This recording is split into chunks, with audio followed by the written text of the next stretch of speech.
Well guys, welcome to the chat show, episode 4, brought to you by MotoZA, South African Renaissance, and fueled by Weather Garage, and very well oiled by Liquid Molly. Interesting. So hosts myself, Ziggy Brodalka, and Matt Gildenhuys. How's it going? Lekker and you, Lekker, Mr. Casty man. Racing. Yes, sir. Casty. Casty And it then is. we found ourselves a Slade Smith. Very cool one to find. Yes, how's it? Thanks for having me. Yes, welcome man. We didn't expect you here because we can start off with that. Ruben actually said your back was sore or some injury or something and you weren't sure if you're coming? I hurt my back at Bud's Creek, the second last round of the series, and I just carried on riding and training, but it definitely wasn't very happy. Okay. And then I came home, we raced the Dirt Bike Festival, and then it wasn't very happy there either, and I took like 2 weeks off. I didn't train or anything, and it got a little bit worse, so I got it seen too, but it's slowly getting better. I saw 2 different doctors, and yeah, that was the one said that I must have bed rest for like 7 days, but I don't know, I just didn't buy it. I didn't feel it was necessary, and another doctor says yes, you are injured, but it's just a massive muscle spasm. My muscles are protecting my back. Okay. So we just try to get rid of that, and it's working, but it's still not 100%. Oh, but dude, it's back okay. problems are nightmares though. Even though they say 7 days rest or whatever the case is, obviously based on your injury, it's still backs are problems. Like knees as well. Yeah. Once you hurt it, you always hurt, yeah? Yeah. It's slowly getting better. Riding doesn't help, but I mean, For I sure. don't want to stop completely. Yes. I've been training it again a little bit, and it's been okay.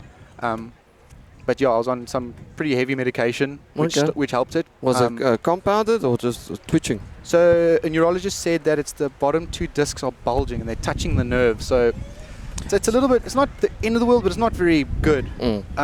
Yeah. And so it doesn't interfere with like legs and stuff like that? No, it's just I get up and down like an old man, and Oh wow.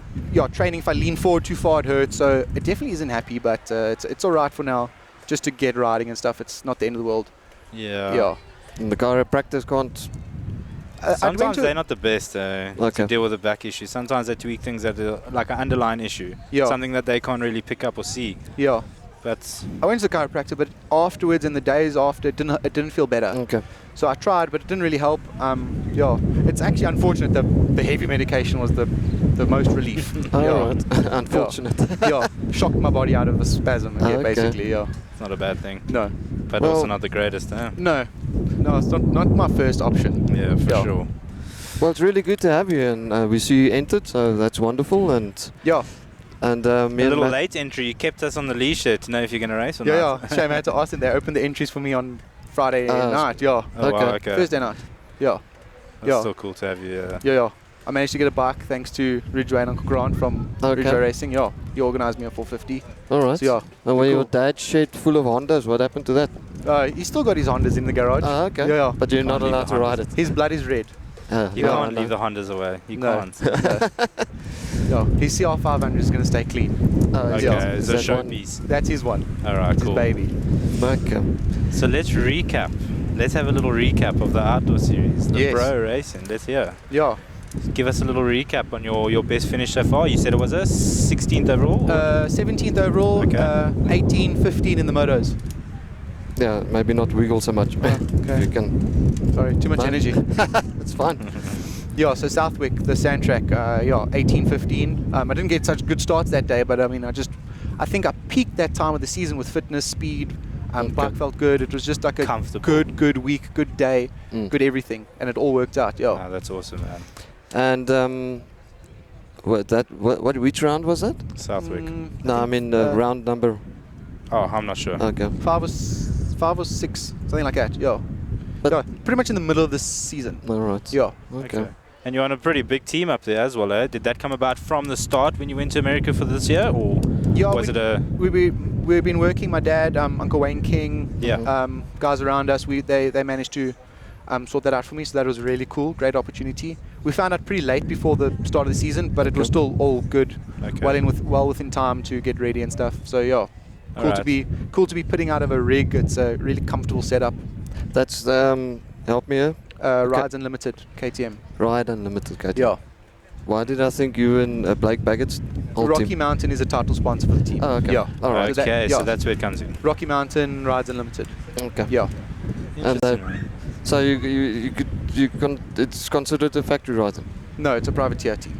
Privateer team, but they obviously help a lot. And would you have to fund everything yourself, or at least there's... Yeah, there's support, but I mean, still logistics, traveling, staying in America is all on our own dime. So it definitely gets really difficult financially, but it's I'm privileged to be able to live the dream and get the opportunity. Okay. So since the beginning of the year, you knew you were going to go there, or was it you said an unplanned thing that just sparked about Uncle Wayne King and so on helping, or was it planned out that you were going to go there from beginning to end? It was planned. It was in the talks, but then obviously commitment and planning is different things. So we eventually pulled the trigger pretty late, but it was planned. Yeah, that's cool. At least there was a plan behind it. Some people go there with the unknown, and now you got the likes of some people that you're comfortable with as well. Old Giro stopping by, Cameron Giro. Oh yeah. That was cool to have some South African guys there. And then he did the last Nicholas Phelps. Marcus Phelps. I get so confused with those two. Yeah, he also did all the rounds. It was cool to have him there. Do you guys pit close to each other, or? Not really. The rigs and the other privateers, they organise them differently. Okay. Yeah. Most of the pits are really small, so they have to. It's pretty tight. So they organised pretty well. But so sick to be on the line with the guys, eh? Like old. Yeah, it's awesome. Obviously 250s, that's serious, but to be on the line with old Danger Boy and all of those guys, that must be flipping cool to be a part of. Yeah. Every round, it's still eye-opening to be with those guys. And all right. So you still get that little jits on the start line, like damn, I'm actually next to these Okies. Yeah. All right, that's for cool. Sure. And the tracks are cool. Yeah, so every time please talk to us about the tracks. Obviously, it's from the outside view. You're looking at a TV or you're looking at live timing or whatever the case. It doesn't elaborate well on the tracks, but we don't get a full understanding of the tracks. Keep your feet still. Okay. We don't get a full understanding of the tracks. Please explain. What's your best one? How was it? Do you enjoy the sand, the harder terrain? Iron Man, for example, with the big jumps. Yeah. Elaborate that. Yeah. So the tracks are really cool. What we try and what a lot of people don't understand through TV. Obviously, when you watch, the guys are hauling ass and going fast. The tracks are quite slow. They are quite tame and not tame. They're not as fast and big as people think from TV. All right. They are very steep, very off-camber, massive elevation. But TV makes it look like the guys are like wide open hauling ass. Some of them are a bit fast and a little bit more spread out, but most of the time they are. It's quite a small track. Like Budge Creek is extremely. It's tight and off-camber. Oh, really? Eh? But watching, it looks like the guys are going really fast. That's something that's also really tough. Is before I ever did before my first ever pro race. Yeah. I thought, man, these tracks look really cool and fast, and doing the first one was like. And I get the feeling that they're not that long, because if you look at the lap time. That's why I want Slade to elaborate on it, because the first thing that someone says if they're watching a pro race on TV, for example, they'll say, "Why aren't SA's tracks as long and as big?" Yeah.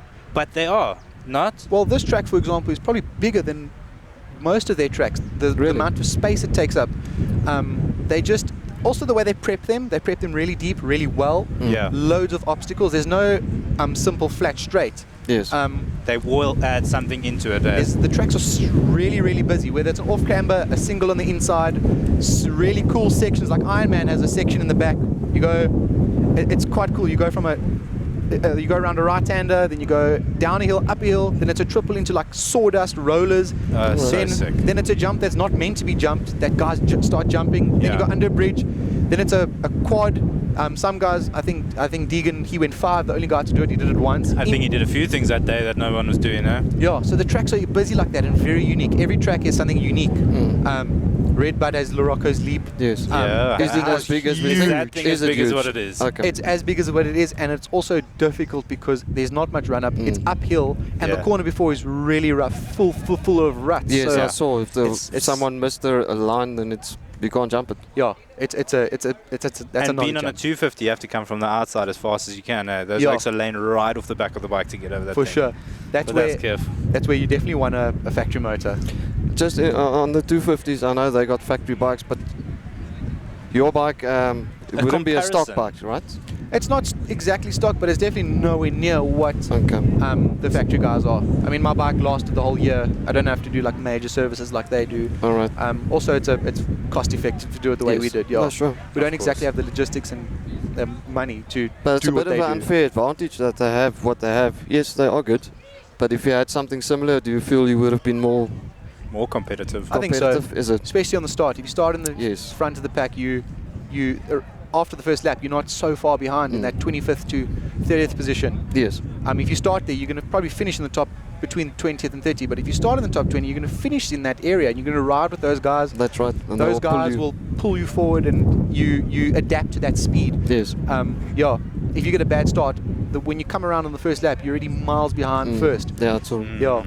It's a major disadvantage starting bad. So yeah, a good so engine starts are key. Even the pros, they say like you got your Jets and Hunters. They even say like start is key, and people will always think at the back like, okay, you ride the way you ride, you are as good as you are, but you still get down to the start. You still complain about starts. You still elaborate so much about starts, and yeah, from your perspective, you're actually saying how key a start is in that scenario, which is quite cool. Yeah. It's quite unfortunate for us, for me. I mean, it's almost like you have to accept you're not going to get that whole shot. Yes. So you've got to work around knowing where you're going to start or where you're going to position yourself. A lot of the time, if I say a good qualifying, I'll be like top 25. I remember, I think Southwick, I went up 26th. That's because the B guys go so fast on the smooth track. Anyways, I went up 26th. That was probably one of my best qualifying, because I was 13th in the A practice. Yes.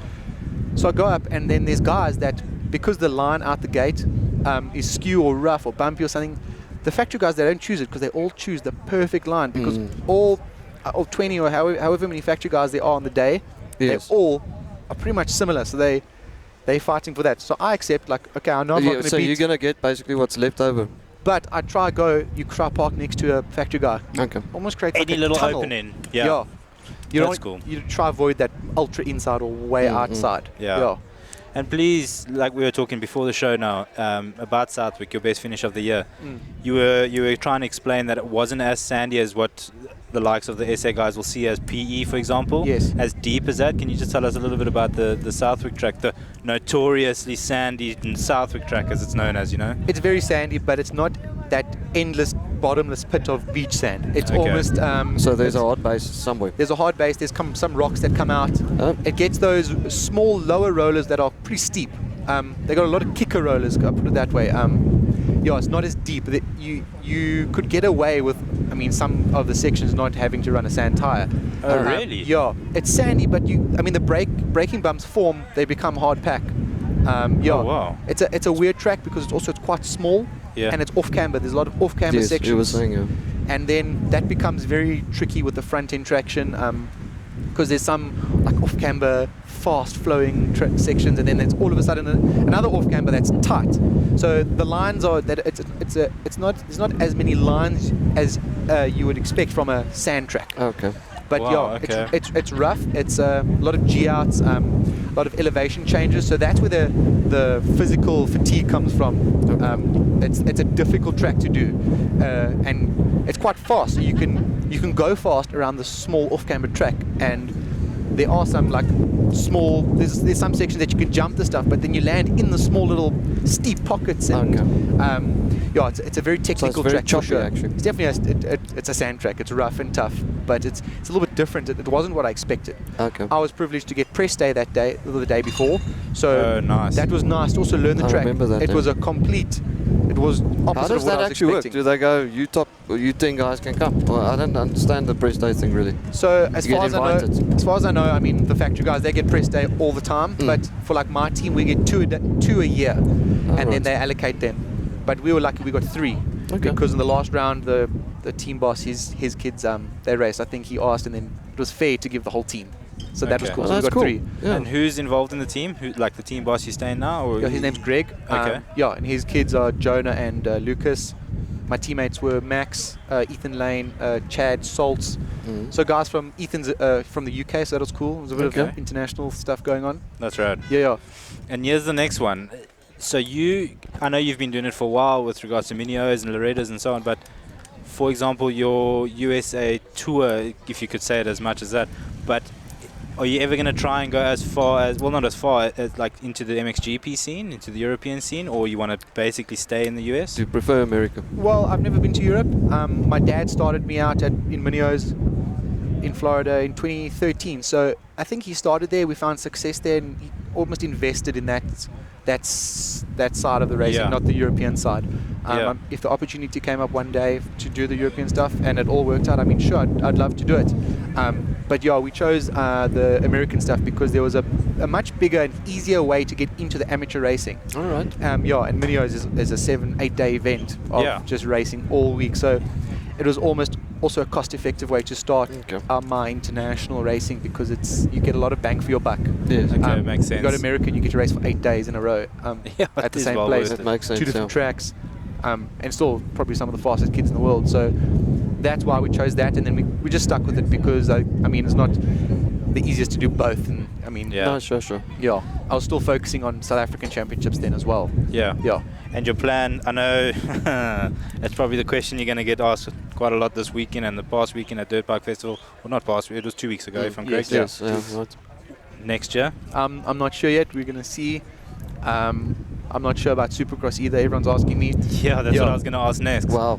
It all depends. It's just extremely expensive to do what we're doing, and opportunities and financial assistance from all sorts of people and whatever. Yeah. It all helps. So when that Is Larry Wasik still part of your influence sphere, let's call it, and Wayne King? Uncle Wayne, he's always been by my side since day one. Since day one, I know that. Yeah. Uncle Larry, when I was overseas, we got to see them at one of the years. I can't remember, at Minios, and we ended up becoming better friends. My dad knows him from, of course, from the his 80s, day. And then we started like leaving our moto home at their house, became very good friends. My parents are good friends with them. I started racing with Levi. Yes. So that's how we were there. But since we've done the Pro Motocross thing and Levi's not racing anymore, we don't see each other as often. But all right. Still good friends of ours, and well, it was a good base for a start, at least. For sure. I mean, without them, need something, we wouldn't have been able to do you can't what go we there did. empty-handed, dude. Not a chance. Yeah, they definitely welcomed us with open arms. No, that's brilliant. wonderful. Yeah, So there's no plans for 2024, eh? not yet. This And team if not- hasn't announced any. I mean, just asking. No, he's been asking my dad if I'm doing Supercross, and we can't exactly answer yet. Yeah. Have you ridden? I mean, do you guys get to practice on some kind of Supercross tracks from time to time? The public Florida Supercross tracks, I'm sure. So I stay in Florida when I'm there, and there's no public Supercross tracks there. They're all at facilities. Okay. So California has public ones, but they also don't let you ride without a pro license. Oh, really? So and I've never been there when the tracks are up to scratch because it's always been motocross season. Yes. Yeah. I've ridden last year. I trained a lot at Tyler Rattray's facility. Okay. And How's that going? It was like a spoken about thing. Tyler Rattray going to do a facility, and then it just faded away. The talks weren't there as much. You know what I mean? And who I heard that from is the guy that's actually helping you, old Wayne King. Yeah. So I don't what's happened with that. I know he was going to do something, and then it just went dead or quiet. Yeah, he had a beautiful facility, awesome workshop, motocross track, 2 Supercross tracks. Wow. But unfortunately, it's no longer the track. Is it? He had a bit of trouble with keeping it alive. It's very unfortunate that it's gone. The county wasn't being very friendly with him, so Really? unfortunately they were coming down on a few places. It was very sad to see that track go. Okay. And he couldn't fight it because, So it's like non-existent at all now. it's unfortunately flat now, the property. Sure. A very sad story, but there's nothing he could do about it. He tried, and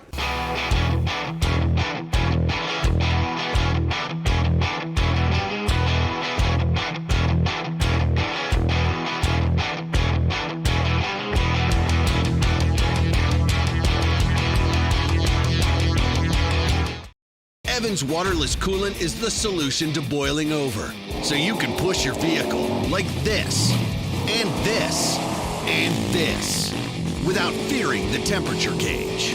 Evans waterless coolant. Defeat the heat.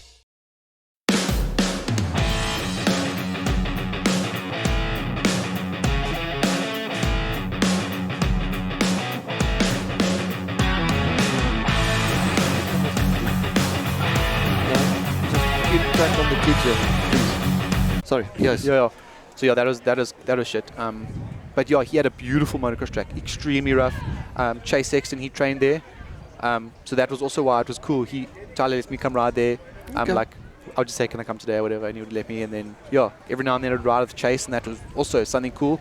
Awesome to absorb watching that guy ride, watching what he does, watching how he rides, how he trains. Not even riding with him in general, just watching from the outside view. It must be awesome to take in, eh? Yes, for sure. If I finish a motor and he's still riding, it's like it's impossible to go back to the car and sit because you just want to watch this guy. Yeah. It's incredible how he rode, being so fast and so effortless, so smooth, and excellent rider. And that was cool. That was also a cool perk of being able to ride at Tyler's place. Yeah, and outdoors as well. You obviously in the 250. Well, you were in the 250 class this year, and then do you have the time to watch the 450s as well? Yeah, so that's also another thing that you can't really see on TV. So if I finished my first moto, come back to the rig, obviously exhausted, get my kid off, just leave the bike. I just recoup. My dad does whatever he does with the bike. He's my mechanic. Okay. Then I there's little ice bars that we get in, but by the time I've done in the ice bath, like dried off, finished, I'm still chilling and I'm still hot and bothered from the thing. We're watching the 450 motor on the TV. I've managed to like drink something, eat something, and then it's time to get ready to go for the next, to get kit on and go to the line. That quick. It is so fast, and it's a really grueling program because there's no time. I think there was one round of the whole year they gave us an extra half an hour. It was amazing. So what is the time gap between the motos? I think just under an hour. Really? That quick, eh? Yeah. Okay, you see, TV is always the underside. You don't really see much about it, like you just said. You don't see any of that. Because they fill it up with ad breaks and all kinds of stuff. 100%. Also, when they blow a horn, first call, that means you got to go to the line. If you go there like 3-4 minutes late, it's pressed for time because they try to give you as much time in the pits to recover and whatever. Okay. When that horn goes, if you're not in your kit ready to go, you're going to be late. And so you actually have to be on top of it, eh? You got to be so it's so quick. It's cruel because you're so tired. And then Sure, and the 30-minute motos, that's obviously something in the beginning you had to... Yeah. Because what we do... It never gets easier. Hey? It never gets easy. Yeah. What was the toughest track of the year, would you say? Southwick was pretty tough. And you had your best finish there. Awesome. Yeah, but I think I peaked. Everything just peaked there, so that was a good weekend for me. But tough tracks. Paarl at the first round, that was really rough. Hard pack though?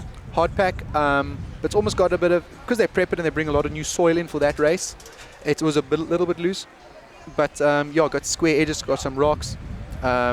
You spread the line spread out across the entire track from like limit to limit. So it's a very, very difficult track in the beginning. Pick wisely. Practice 1, practice 2, Moto 1, Moto 2 changes every single time you go out. It's like a bit of a different situation. So yeah, also some off-camber stuff there. That's probably one of the most... a track that has the least elevation. Okay. Yeah, there's like 1 or 2 hills that you go up and down. Yeah. The Paarl now. Yeah.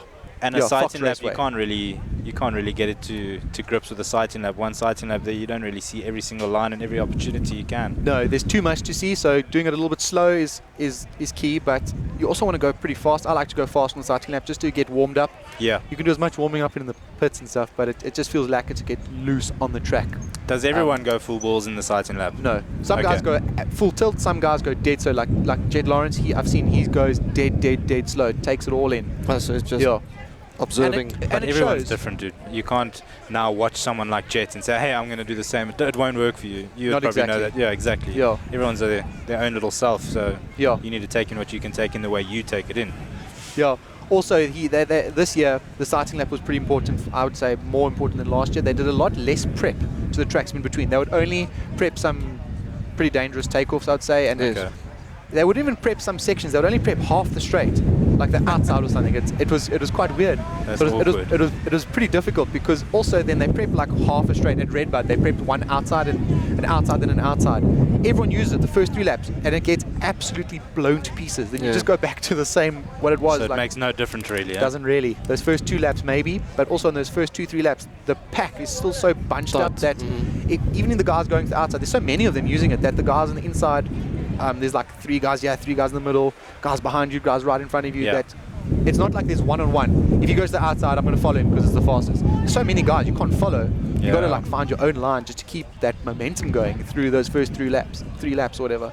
It's cool to hear the side of it. Like you said, TV doesn't do justice at all. No, you have to be there. Justice. But still cool to watch and see you on the, sure. the TV itself. It's It's always amazing. it's so nice, Slade. And then I see you sometimes not there, and it's like, what's happening? But in any case, so you and Nicholas, Marcus, and just We seem to have found each other a lot. yes, Yeah. okay. It's like we're like a bit of But magnets. you are like mates. I mean, you guys. Yeah. Okay, so it's not like some random South African. No, yeah. When we used to race together in South Yes, Africa, that's we were right. still young then. He went overseas quite a few years ago. So, yeah. But I mean, we know each other and stuff. Yeah. It's cool, yeah. Joe's a lekker guy. And tell me, because there is no plans really for the Pro Motocross next year, well, I wouldn't say really, but if something does spark about, obviously that's your opportunity to go again. But let's say, for example, nothing does come about as of yet. Are you planning on maybe for the South African Championships maybe? I haven't thought about it, but I'm guessing it'll probably be sensible. I mean, Yeah. race. I'll always like to race. Yeah, you can't stop. Dude, Yeah. Slade Smith can't stop racing. No. Yeah. So if Pro Motocross isn't an option, then you'd maybe You'll look see into around it, yeah. more. Probably. Oh, But yeah, that's cool. I haven't thought of it that way yet. Okay. I don't think. No, obviously you want to have I that haven't ride thought that overseas. it would be a possibility yet. Okay. Yeah. No, but Okay, that's man. still cool. But it's really nice to have you here and back on the red soil here. Pumped Yeah. to watch you race tomorrow. It's been a Yeah. while. Yeah, it's gonna be cool. Track looks good. Looks Just- a little bit fast, but I mean, cool. It's different to the last time I raced here. Yes, Yeah. no, there's Yeah, been some changes made. Yeah, last time I raced here, I threw a championship away with 1-4. I've got the photos, but I can go fetch them. Okay. No thanks.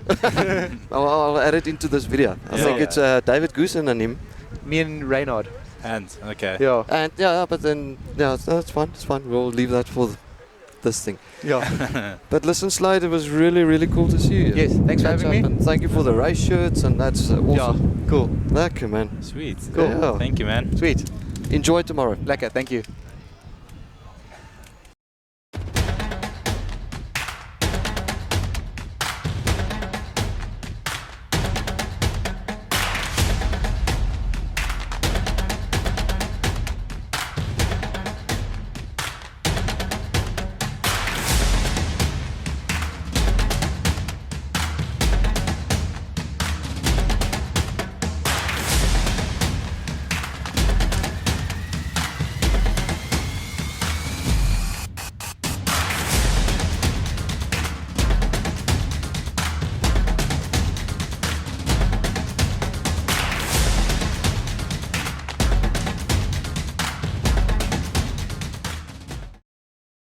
Water. For 100 years, we've used water mixed with conventional antifreeze to cool engines because nothing transfers heat better. But water's limitations present multiple challenges. For starters, water's low boiling point can lead to steam generation and an overheated engine, is the root cause of corrosion in your engine, and supports electrolysis, where water acts like a conductor, allowing an electrochemical charge between dissimilar metals that can degrade your radiator over time. For decades, drivers and auto enthusiasts have searched for ways to overcome these age-old issues, but until now, there hasn't been a viable solution. Enter Evans waterless coolant. While most coolants today contain 50% water, Evans doesn't use it at all. Evans features a revolutionary water-free formula that prevents corrosion and doesn't support electrolysis, meaning it won't eat away at engine metals.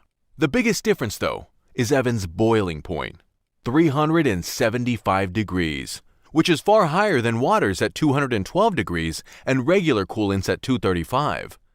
Unlike water-based coolants, this means Evans won't form vapor in your engine. Why is that important?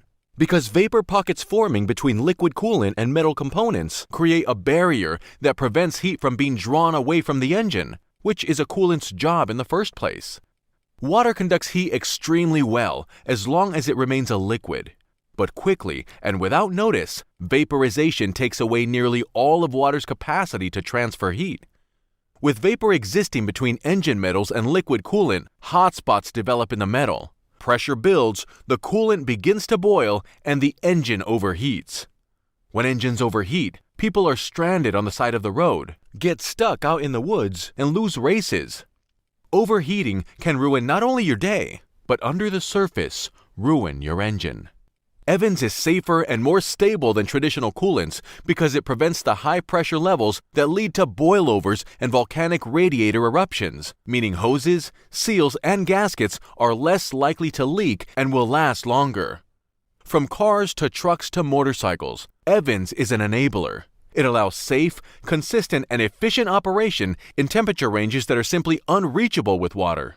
Evans handles extreme conditions that put stress on your engine, such as high heat, heavy loads, or blockages that disrupt airflow to the radiator. With Evans, your operating ceiling is raised.